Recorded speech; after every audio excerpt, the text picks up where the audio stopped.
2월 3일 화요일 새벽 말씀입니다. 오늘 우리에게 주시는 하나님의 말씀은 시편 18편 1절 말씀입니다. 시편 18편 1절 말씀입니다. 봉독하겠습니다. 나의 힘이신 여호와여, 내가 주를 사랑하나이다. 나의 힘이신 여호와여, 내가 주를 사랑하나이다. 사람은 누구나 행복한 삶을 꿈꿉니다. 자신이 행복하지 않기를 바라는 사람은 아무도 없을 것입니다. 어떤 사람이 행복한 사람일까요? 행복과 관련해서 가장 신뢰받는 연구 중에 하나로 손꼽히는 하버드 대학교 인생 성장 보고서를 보면 행복에 가장 큰 영향을 미치는 요인을 조사해 놓은 부분이 있습니다. 행복의 제일 조건으로 많은 사람들이 당연히 돈, 재정이라고 생각하겠지만 놀랍게도 돈은 인간의 행복에 미치는 영향이 2만 달러까지라고만 합니다. 오랜 연구 끝에 나온 결과는 뜻밖에도 관계였습니다. 관계. 사람들과의 관계가 좋지 않은 사람은 불행하다고 느끼고 관계가 좋은 사람은 행복감을 더 느낀다고 연구 결과를 발표했습니다. 많은 것을 가졌다 해도 가정에서건 사회에서건 관계가 좋지 않으면 얼마나 힘든지 모릅니다. 부족해도 사랑하며 베풀며 사는 사람이 행복한 사람입니다. 이런 의미에서 가장 행복한 사람은 또 누구일까요? 사랑받는 사람입니다. 사랑받는 사람이 행복한 사람입니다. 어려운 환경 속에서도 꿋꿋이 바르게 성장하는 아이들을 연구해 보았더니 예외 없이 공통점이 하나 있었다고 합니다. 그것은 그 아이의 입장을 무조건적으로 이해해주고 받아주는 사랑하는 사람이 있었다는 겁니다.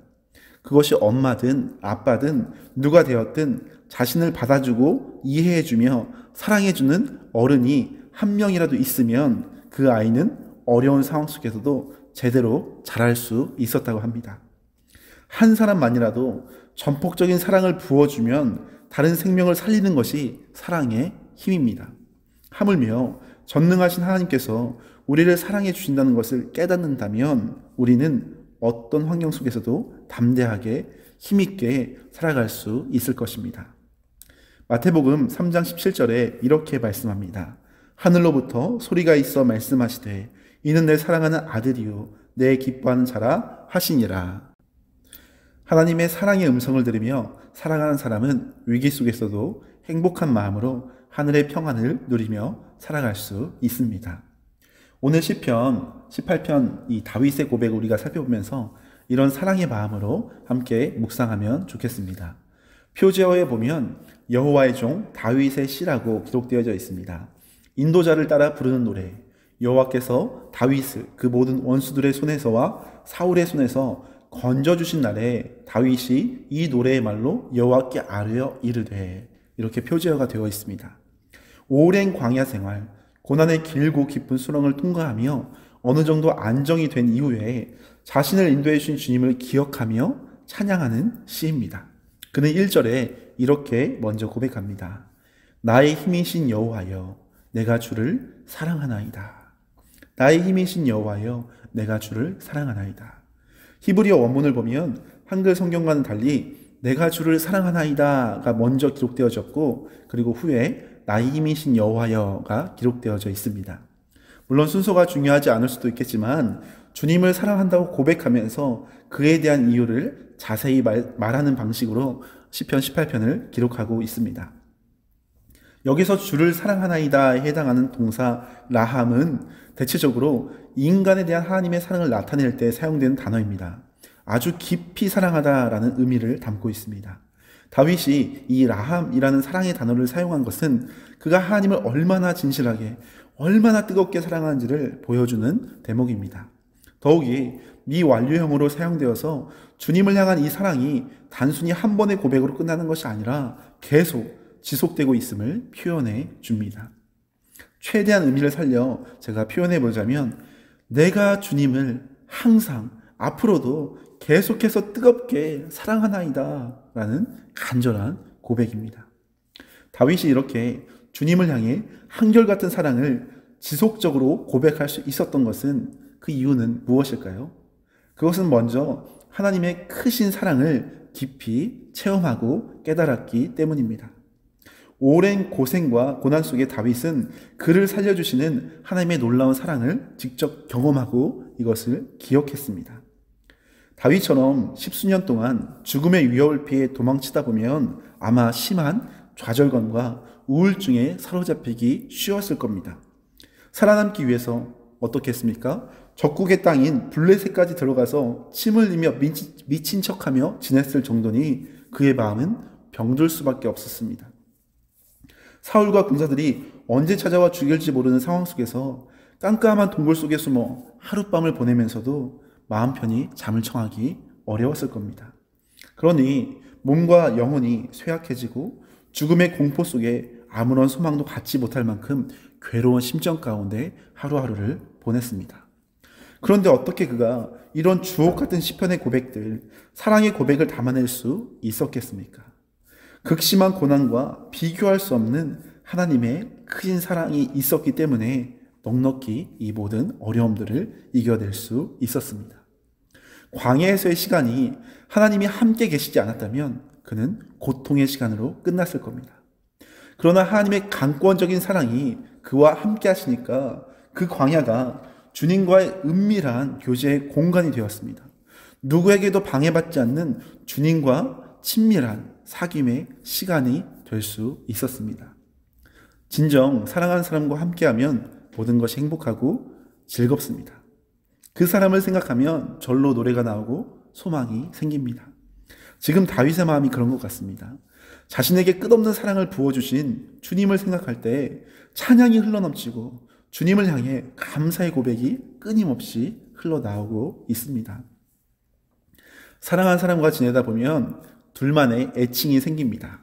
자기야라든지 사랑스러워서 미니야라고 하든지 아무튼 제3자가 보면 닭살 돋을 만큼 둘만이 아는 단어로 알콩달콩 사랑을 속삭이는 애칭이 생기기 마련입니다. 1절부터 등장한 단어들이 마치 다윗이 하나님을 향해 사랑의 애칭, 사랑의 별명으로 부르는 것으로 우리가 묵상해도 참 의미가 있을 것 같습니다. 그래서 1절부터 이렇게 보면 주님 사랑합니다. 주님은 나의 힘이십니다. 주님 사랑합니다. 주님은 나의 반석입니다. 주님 사랑합니다. 주님은 나의 요새입니다. 주님 사랑합니다. 주님은 나를 건지시는 나의 하나님입니다. 주님께 받은 사랑이 감격해서 주님을 향한 한 단어마다 주님 사랑합니다. 이런 진실한 고백을 담아 쓴 시가 오늘 시편 18편입니다. 성경이라 제가 경건하게 읽어서 그렇지 조금 더 실감나게 읽어보자면 주님 사랑해요. 주님은 나의 힘, 주님은 나의 반석, 주님은 나의 요새, 역시 나의 바위이십니다. 나의 방패님, 나의 산성님 하면서 주님께 정말 사랑으로 고백하고 있습니다. 주님은 우리의 신랑 되시고 우리는 그리스도의 신부이니 사랑에 듬뿍 빠져있는 신부가 사랑스러운 신랑에게 온갖 애칭과 애교를 섞어가면서 사랑을 속삭이는 노래로 묵상하면 더 풍성한 은혜 가운데 우리가 주님께 이 말씀 가운데 나아갈 수가 있습니다. 보통 아가서가 사랑의 노래라고 말하지만 시편 18편이 그 이상 가는 다윗의 사랑의 노래라고 생각이 듭니다. 여러분은 주님을 향해 어떤 애칭을 가지고 주님을 부르십니까? 애칭은 사랑하는 사람을 부르는 이름입니다. 본래의 이름 외에 친근하고 다정하게 부를 때 쓰는 이름입니다. 물론 우리 주님을 부를 때 하나님, 성령님, 예수님이라고 불러도 물론 훌륭합니다. 그러나 조금 더 주님과 친밀한 관계에서 주님과 긴밀한 교제를 나눈 사람이라면 더 깊은 고백이 이 애칭과 함께 흘러나올 것입니다. 사랑하는 주님, 나의 전부이신 주님, 나의 소망. 이런 애칭과 수식하는 고백들이 주님과 교제가 깊어질수록 주님의 풍성하신 사랑을 경험할수록 자연스럽게 우리의 입술에서 우리의 영혼에서 흘러나오는 고백이 될 줄로 믿습니다. 사랑하는 여러분, 우리는 이미 세상에서 가장 행복한 사람입니다. 믿으십니까? 세상의 주인이신 하나님께서 이미 우리를 사랑하시며 우리와 함께 하십니다. 신명기 33장 29절은 그것을 말씀합니다. 이스라엘이여, 너는 행복한 사람이로다. 여호와의 구원을 너같이 얻은 백성이 누구냐? 그는 너를 돕는 방패시오 내 영광의 칼이시로다. 너는 행복한 사람이로다. 너와 같이 하나님의 구원을, 주님의 크신 사랑을 얻은 백성이 누가 있겠느냐? 주님이 너를 돕는 방패가 되신다. 너를 영원히 영광스럽게 인도하실 것이라는 확실한 약속을 하고 계십니다. 사실 우리가 느끼지 못하고 있을 뿐이지 저와 여러분은 하나님께 아주 특별한 사랑을 받는 가장 행복한 사람입니다. 오늘도 우리를 사랑하시는 주님의 그 사랑의 음성을 들으실 수 있기를 바랍니다. 그리고 그 사랑 안에 감격하시기를 바랍니다. 그래서 주님을 향한 나의 사랑을 진실되이 고백하는 새날, 은혜의 날 되시기를 간절히 소망합니다. 오늘은 말씀을 마무리하면서 특별히 적용 과제가 있습니다. 주님 사랑합니다. 주님 사랑합니다. 라는 이 사랑의 고백을 오늘 하루 종일 수시로 우리의 영과 마음 가운데, 입술 가운데 고백하시기를 축복합니다. 그래서 주님의 신실하신 사랑을 깊이 묵상하며 주님의 사랑으로 온전히 회복하고 다시금 새 힘을 얻는 은혜의 날, 복된 사랑의 주님과 교제하는 날 되시기를 예수님의 이름으로 축원합니다. 같이 기도하시겠습니다. 나의 힘이신 여호와여, 내가 주를 사랑하나이다. 주님, 다윗의 고백처럼 우리가 주님께 사랑의 고백을 드리길 원합니다. 주님 사랑합니다. 주님 사랑합니다. 주님 사랑합니다. 주님만이 우리의 힘이십니다. 주님만이 우리의 전부이십니다. 오늘도 살아갈 때 주님의 크신 사랑 힘입어 살아갈 수 있도록 인도하여 주시옵소서. 주님의 사랑을 떠나서는 아무런 소망도 아무런 가치도 없사오니 주님 안에, 주의 풍성하신 사랑 안에 숨쉬며 살아가는 행복한 자녀 되게 하여 주시옵소서. 주님의 사랑에 젖어 이 예수님의 사랑 정하지 않고는 견딜 수 없는 열정과 섬김의 사랑의 마음을 가득 부어 주시옵소서.